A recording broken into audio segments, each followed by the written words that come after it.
በአሜሪካ ጥቃት ደርሶባት ከሰመጠችው የኢራን የጦር መርከብ የ80 ሰዎች አስክሬን መገኘቱ ተገለጸ።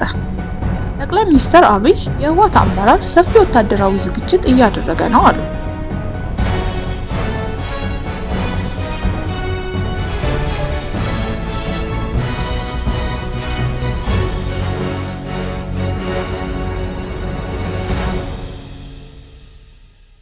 ጠቅላይ ሚኒስትር አብይ አህመድ የህወሓት አመራር ሰፊ ወታደራዊ ዝግጅት፣ የጦር መሳሪያ ግዢና ወታደራዊ ቅስቀሳዎች እያደረገ ነው ሲሉ በትግረኛ በሰጡት ቃለ መጠይቅ ከሰሱ። በፌዴራል መንግስት በኩል በጭራሽ ትግራይ ላይ የሚጀመር ጦርነት እንደሌለ አረጋግጣለሁ ሲሉም ተናግረዋል። ትላንት ማክሰኞ የካቲት 24 2018 ዓ.ም ምሽት ላይ የተላለፈው የጠቅላይ ሚኒስትር አብይ ቃለ መጠይቅ በአብዛኛው ያተኮረው ከትግራይ ክልልና ከኤርትራ ጋር በተያያዙ ጉዳዮች ላይ ነው። አብይ ከኢትዮጵያ ዜና አገልግሎት ጋር በነበራቸው የ40 ደቂቃ ገደማ ቆይታ ውስጥ ከግማሽ በላይ የሚሆነው ጊዜ የወሰደው ስለ ትግራይ ጦርነትና ስለ ፕሪቶሪያ ስምምነት ለተነሱ ጥያቄዎች የተሰጠው ምላሽ ነው። ፌዴራል መንግስት በፕሪቶሪያው ስምምነት የተጣሉት ግዴታዎች እየፈጸመ የገለጹት አብይ የፌዴራል መንግስት በፕሪቶሪያው ስምምነት የተጣሉበትን ግዴታዎች እንደፈጸመ የገለጹት አብይ አሁን ችግር ሆኖ ያለው ከወልቃይት አካባቢ የተፈናቀሉትን ነዋሪዎች የሚመለከት ነው ብለዋል። ይህ ደግሞ ግትር አቋም ባለው ቆሞ ቀሩ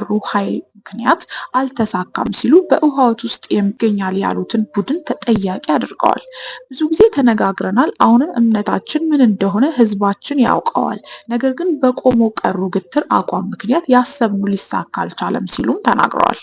በፕሪቶሪያው ስምምነት ውስጥ ትልቁ የቤት ስራ ብለው የሚወስዱት ከወልቃይት የተፈናቀሉ ነዋሪዎችን ጉዳይ እንደሆነ ያነሱት አብይ ተፈናቃዮች የግድ ወደ ቦታቸው መመለስ አለባቸው ሲሉ ተደምጠዋል። የሁለት ዓመቱን ጦርነት ያስቆመው የፕሪቶሪያው ስምምነት በሙሉነት እንዳይፈርም ምክንያት ከሆኑ አንዱ ህወሓት ህገ መንግስቱንና ተቋማትን ባለማክበር ወደ ጎን መተው እንደሆነም በማንሳት ወቅሰዋል። የብሔራዊ ምርጫ ቦርድን ህግ አልተቀበልንም ሲሉም ላቀረቡት ክስ ማሳያ ጠቅሰዋል። ሁሉም ወገኖች ተግባራቸውን ካከናወኑ አብዛኛው ችግር ይፈታል የሚል እምነት እንዳላቸው የገለጹት ጠቅላይ ሚኒስትሩ ነገር ግን የህወሓት አመራሮች ለጦርነት እየተዘጋጁ ነው ሲሉ ከሰዋል። ቆሞ ቀሩ ቡድን በሰፊው ወታደራዊ ዝግጅት ላይ ይገኛል። በጣም የሚገርመው ደግሞ በግልጽ ጸረ ኢትዮጵያ ከሆኑ ኃይሎች ጋር መሰለፉ ነው ብለዋል። እንደ አብይ ገለጻ ቡድኑ ተስፋውን ወደ ውጭ ኃይሎች ያደረገው በአባላቱ ላይና በህዝቡ ላይ የነበረው ተስፋ እየተዳከመ በመምጣቱ ነው። የትግራይ ህዝብ በተለይ ወጣቱ ታጣቂዎችንም ጨምሮ እምቢ ለጦርነት ሲል እያየን ነው በማለት ተናግረዋል። ይሁን እንጂ ቡድኑ ባላቸው አቅም ወታደራዊ ቅስቀሳዎችን እያደረገ ነው ያሉት አብይ የትግራይ ወርቅና ሌሎች ማዕድናት እየበዘበዘ ለጦር መሳሪያ ግዢ እያዋለው ነው ሲሉ ወንጅለዋል። አብይ ህወሓት የጦርነት ቅስቀሳውን እያከናወነ ያለው ከምርጫ ቦርድ ተሰረዝኩ፣ ተፈናቃዮች ወደ ቀያቸው አልተመለሱም የሚል ምክንያቶች በመጥቀስ እንደሆነ ተናግረዋል። እነዚህ ችግሮችን ራሱ የፈጠራቸው ሲሉ ጠርተዋል። የኔ አቋም ከቃላት አልፎ ወደ ወታደራዊ ትንኮሳ ከገባ ግን እንደ ቀድሞ መስሎሽ ጎርፍ ይወስድሻል ብቻ ነው ማለት የምችለው ሲሉም አስጠንቅቀዋል።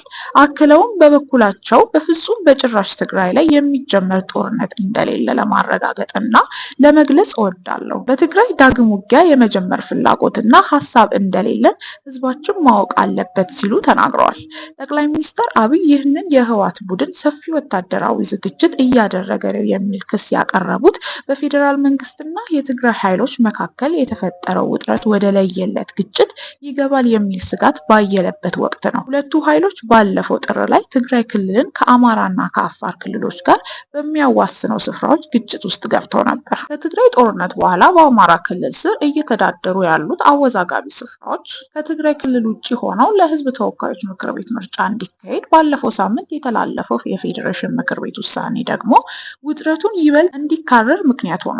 ህወሓት ይህንን ውሳኔ በመቃወም ባወጣው መግለጫ በክልሉ ላይ ከባድ ወታደራዊ ከበባ እንዲሁም መሰረታዊ ፍላጎቶችና አገልግሎቶች ክልከላ እንደተፈጸመ ገልጾ ነበር። አብይ በትላንቱ ቃለ ምልልሳቸው የፌዴራል መንግስት ወደ ትግራይ በጀት እየላከ መሆኑን ቢጠቅሱም የክልሉ ጊዜያዊ አስተዳደር ከጥቅምት አንስቶ የድጎማ በጀት እንዲሁም የነዳጅ አቅርቦት መቋረጡን እየገለጸ ይገኛል። ፌዴራልና ትግራይ ኃይሎች መካከል ግጭት በተፈጠረበት ወቅት ወደ ትግራይ ክልል የሚደረገው የአየር ትራንስፖርት አገልግሎት ለ5 ቀናት ተቋርጦ ቆይቷል። በክልሉ የሚገኙ ባንኮችም ደንበኞቻቸውን በአንድ ቀን ውስጥ ማውጣት የሚችሉትን የገንዘብ መጠን ወደ 2000 ብር እንዳወረደ ነዋሪዎች ለቢቢሲ ተናግረዋል። በርካታ የክልሉ ነዋሪዎች በተለይም ወጣቶች ዳግም ሊነሳ የሚችል ጦርነት ሽሽት ወደ አዲስ አበባ እየተጓዙ እንደሆነም ነዋሪዎች ገልጸዋል። የህወሓት አመራር የጦርነት ዝግጅት እያደረገ እንደሆነ በመግለጽ የከሰሱት አብይ በበኩላቸው ቡድኑ ከኤርትራ መንግስት ጋር ግንኙነት እንዳለው የሚያመለክት ገለጻ በትናንቱ ቃለ መጠይቅ ሰጥተዋል። ከኤርትራ መንግስት ጥሩ ነገር ማግኘት የማይታሰብ ነው፣ ስለሆነም አቅም ካገኘ ሀገርን ከመበጥበጥ ወደኋላ አይልም ሲሉ ከሰዋል። ይሁን እንጂ አሳምረን ስለምናውቀው ዳግም ህዝባችንን እንዲበድል እድል አንሰጠውም። ምናልባት ከሞከረ ደግሞ የመጨረሻ ሙከራ ነው የሚሆነው ብዬ ነው የማምነው ሲሉ ማስጠንቀቂያ አዘል ምላሽ ሰጥተዋል። የኢትዮጵያ መንግስት በአስመራ ላይ ይህንን አይነቱን ክስ በተደጋጋሚ ቢያቀርቡም ኤርትራ ውንጀላውን ውድቅ አድርጋለች። በምላሹም የኢትዮጵያ መንግስት በሉዓላዊ ባህር በር ስም የጦርነት ትንኮሳ እየፈጸመ መሆኑን በማንሳት ክስ ታቀርባለች።